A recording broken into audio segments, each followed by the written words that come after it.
Good afternoon,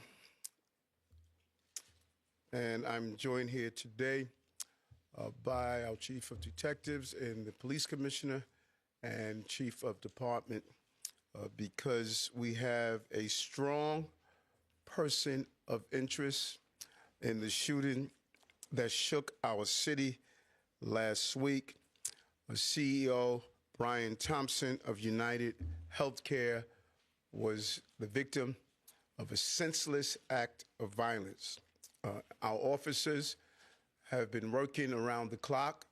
Many of them did not go home to pursue this individual. It was crucial that we were able to remove him off the streets of America, and we were going to seek him out no matter where he was at the time. And so this is a strong person of interest. The police commissioner and chief of detectives will go over where we are right now in the investigation. He matches the description of the identification we've been looking for. He's also in possession of several items that we believe will connect him to this incident. How did we do it? Good old-fashioned police work. The chief of detectives and the police commissioner made the decision to release as much of a photo that we had at the time. We sent it across the country, and someone, a McDonald's employee, did something we ask every American to do. If you see something, say something, but most importantly, do something. And they did. And because of that, we believe we have a strong person of interest to deal with this case. I want to now turn it over to the Police Commissioner of the City of New York, Commissioner Tisch.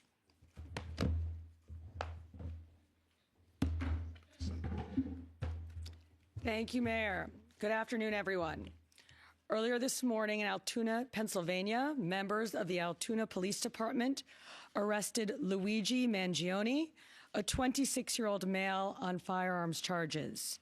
At this time, he is believed to be our person of interest in the brazen targeted murder of Brian Thompson, CEO of United Healthcare, last Wednesday in Midtown Manhattan. The suspect was in a McDonald's and was recognized by an employee who then called local police. Responding officers questioned the suspect, who was acting suspiciously and was carrying multiple fraudulent IDs as well as a U.S. passport.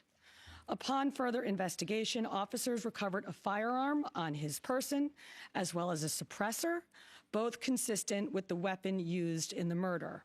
They also recovered clothing, including a mask consistent with those worn by our wanted individual.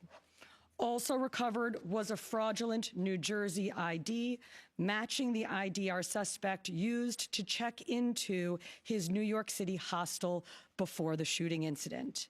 Additionally, officers recovered a handwritten document that speaks to both his motivation and mindset. NYPD detectives are en route to Pennsylvania as we seek to interview the subject further. This apprehension is thanks to the tireless work of the greatest detectives in the world and, of course, the strong relationships we have with our local law enforcement partners. On every level, local, state, and federal, we all serve the same public safety mission. And this case, which captured the attention of an entire nation, is another example of how connected we are and how important it is to work together, share information, and pursue every lead. For just over 5 days, our NYPD investigators combed through thousands of hours of video, followed up on hundreds of tips, and processed every bit of forensic evidence, DNA, fingerprints, IP addresses, and so much more to tighten the net. We deployed drones, canine units, and scuba divers. We leveraged the domain awareness system, Argus cameras, and conducted aviation canvasses. And our detectives also went door to door, interviewing potential witnesses and doing the good old-fashioned police work that our investigators are famous for. This combination of old school detective work and new age technology is what led to this result today. And we must also acknowledge the instrumental role the media and the public played in this case. The images that we shared with the public were spread far and wide, and the tips we received led to the recovery of crucial evidence. We should never underestimate the power of the public to be our eyes and our ears in these investigations. This is the third time in 3 weeks that a member of the public has seen something and said something and done something that led to a high-profile arrest. The triple stabbing homicide in Manhattan, the gunpoint robberies in Queens during which an NYPD officer was shot, and now this. Now, the case will continue through the criminal justice process, and while we are proud of today's accomplishment, we must, of course, remember that a family is in mourning. I want to again extend my sympathies to Brian's family, his co-workers, and all who knew him. Finally, I want to thank the women and men of the NYPD, especially our Detective Bureau personnel, with a strong assist from our intelligence analysts. We also thank the SAC of the FBI's Criminal Investigative Division, Leslie Rodriguez-Bekshies. And I want to commend the staff of the Manhattan DA's office, and especially DA Alvin Bragg. He has been working with us 24/7 on this case, and I am incredibly grateful for his partnership. I'll now pass it along to our great Chief of Detectives, Joe Kenny, who will provide additional information. Chief. Thank you, Commissioner. Good afternoon. As the Commissioner stated earlier, a male was taken into custody today in Altoona, Pennsylvania this morning. He has been identified as Luigi Nicholas Mangione.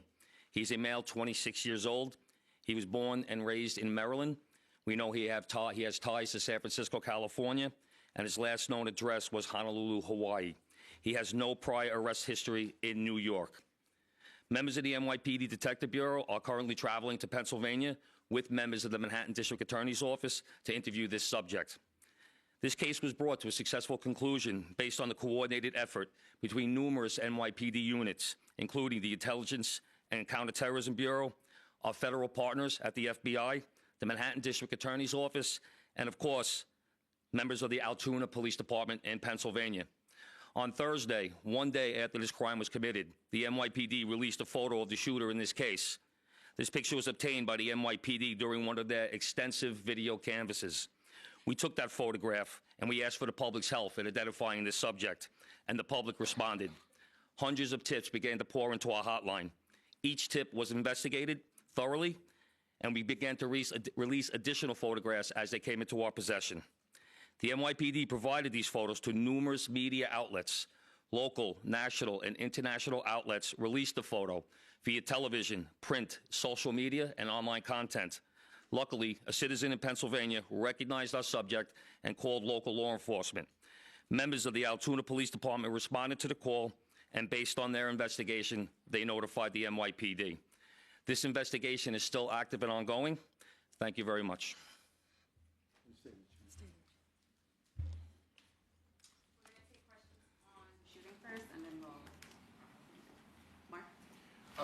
I had a couple of questions about the document that he was found in possession with. Can you go a little bit more in depth about those motivations that you mentioned? Was that CEO specifically named in that document? Was there anything more about him wanting to go after others? And also in that document, was there any indication that explains us how the level of detail that he went into killing him? Like, is there anything? Like I said, that document is currently in the possession of the Altoona Police Department as part of their investigation. But just from briefly speaking with them, we don't think that there's any specific threats to other people mentioned in that document. But it does seem that he has some ill will toward corporate America. Over here, sir. MJ? Chief, was the suspect wearing a mask at the time he was spotted in McDonald's? And also, criminal cases often have a linchpin. Can you point to a single linchpin that helped crack this case? There's numerous linchpins in this case, in the fact that we've recovered an enormous amount of forensic evidence, an enormous amount of video, and once again, with your help and the public's help. So I really couldn't put it on one thing, but If I had to, it would be the release of that photograph from the media. You said he had a passport on him. Do you believe he was trying to flee the country? And also, are you still looking for any evidence in Central Park in regards to the bike? We had divers in the water yesterday that came up negative results. The passport, we don't believe that he was planning on doing any traveling at this time. We don't think at this point in our investigation, we don't think he was trying to flee the country. The person at the McDonald's, were they buying food? What were they doing at that exact moment? He was an employee at the McDonald's. Right. But what was the suspect doing? He was sitting there eating. Will the suspect be brought back to New York and charged here, and when? We're going to have to work that out with the Manhattan District Attorney's Office in Altoona, Pennsylvania. He's going to be facing gun charges there, and at some point we'll work out through extradition to bring him back to New York to face charges here, working with the Manhattan District Attorney's Office. Hi, Anita from the New York Post. I was just hoping to get more details on the capture itself. Did he put up a fight? Did he say anything to cops? And we've also reported that he published online anti-health care industry rantings. Can you share with us some of the services that he posted on? We're still working through his social media. We're going to do a complete scrub of that. Preliminarily, like I said, he seems that he has some ill will toward corporate America, but that will all come out as part of our investigation. We're not done here. We're still going to be putting this together. We're still going to be working very hard to bring this to a successful conclusion. And the capture itself, did he put up a fight? Did he say anything to police? I don't have that information. Oh, sorry. Can you elaborate on how he got there, the path he took from Port Authority and on the George Washington Bridge to Altoona, PA? Same thing. This just happened this morning. We'll be working, backtracking his steps from New York to Altoona, Pennsylvania. I was going to ask if we knew anything, if he took a bus to Philadelphia first and then somehow got to Altoona. But We're still working on that. We're still working through that. Is there any indication that anybody else was helping him from the inside, as far as tracking the CEO's movements? Once again, we're still working this investigation very hard. It's not at its conclusion yet. That could come out during our investigation, but as of right now, we have no indication that that took place. Chief, did he have any weapons or anything like that with him when he was arrested? He was in possession of a ghost gun that had the capability of firing a 9mm round and a suppressor. Can you get into a little bit about the technical aspects of the investigation? I know you deployed an unprecedented amount of technology. You also activated the Sentry program through Intel. Can you talk about how that is going to play into actually building the case as far as cell phone and all of the other technical aspects of what you've done? In this case, it really came down to technology was the use of drones in Central Park, and really comes down to the video canvas that we did. We used every source of video that we could collect, hundreds and hundreds and hundreds of hours from hundreds of sources, and that helped bring this to where we are right now. The gun is it believed to be the gun you used in the shooting? And there was some talk that it was a veterinarian type gun. Is that accurate? No, as of right now, the information we're getting from Altoona is that the gun appears to be a ghost gun. May have been made on a 3D printer. The capability of firing a 9mm round, obviously that will come out during our ballistics testing. Oliver? Yeah, Oliver Barnes from the Financial Times. Do you have any indication how long this handwritten, is it a handwritten manifesto that you found on the suspect? And then also whether or not he put it online at all? Don't know if it's online. As of right now, it's a handwritten 3-page document. Chief, does he have ties to that area, and was he someone who you knew by name before his arrest? We believe he may have attended college in Pennsylvania, but like I said earlier, he has ties to Maryland and California and Hawaii. And you knew him by name before today? Was his name on your radar? Excuse me? Was his name on your radar? Was he someone who you had been looking into before his arrest? No, we did not have his name prior to today. Brent, okay. Does he have any prior arrests? I know there were none for New York City, but is there any prior arrests anywhere else in the country? We have not come across any arrests in the country.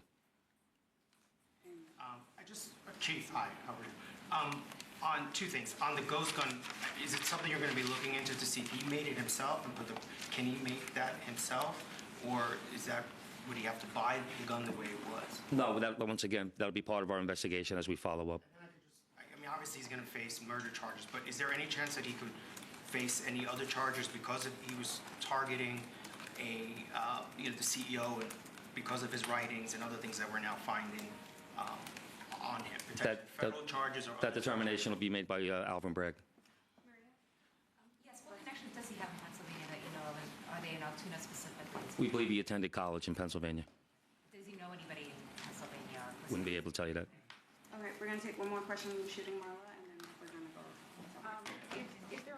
What you talk about the manifesto having said things against corporations, but specifically United Healthcare, and do you believe that Mangione acted alone? We believe at this point, our investigation is leaning toward he was acting alone. So, like I stated earlier, we're still working through the investigation. We're not stopping today. And as far as the manifesto, like I said, I don't have the complete details of that. It's in the possession of the Altoona Police Department. We're going to shift to off-topic. Yep. Good job, Chief. Commissioner, Chief Mangione.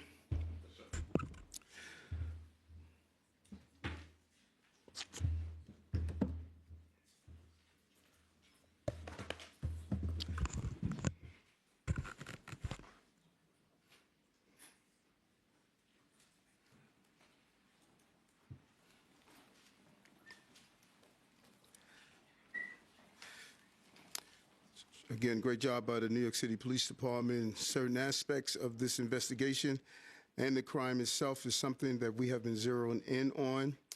Ghost guns. We have really talked about this since the beginning of the administration. They could be made on a 3D printer, and they are extremely dangerous, and we must do more on the federal level to clamp down on the availability of ghost guns.